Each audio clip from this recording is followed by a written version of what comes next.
ভয়াবহ ভূমিকম্পে ক্ষতিগ্রস্ত আফগানিস্তানের জনগণের জন্য জরুরি ত্রাণ সামগ্রী পাঠিয়েছে বাংলাদেশ। শুক্রবার সকাল ৮টার দিকে AK খন্দকার ঘাঁটি থেকে বাংলাদেশ বিমান বাহিনীর C-130J পরিবহনে বিমানে ত্রাণ সামগ্রী পাঠানো হয়।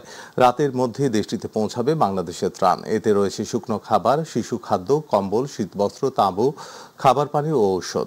গত ১ সেপ্টেম্বর আফগানিস্তানের পূর্বাঞ্চলে একটি শক্তিশালী ভূমিকম্প আঘাত হানার ফলে এখন পর্যন্ত ২,২০০ এর অধিক মানুষ নিহত হয়েছেন।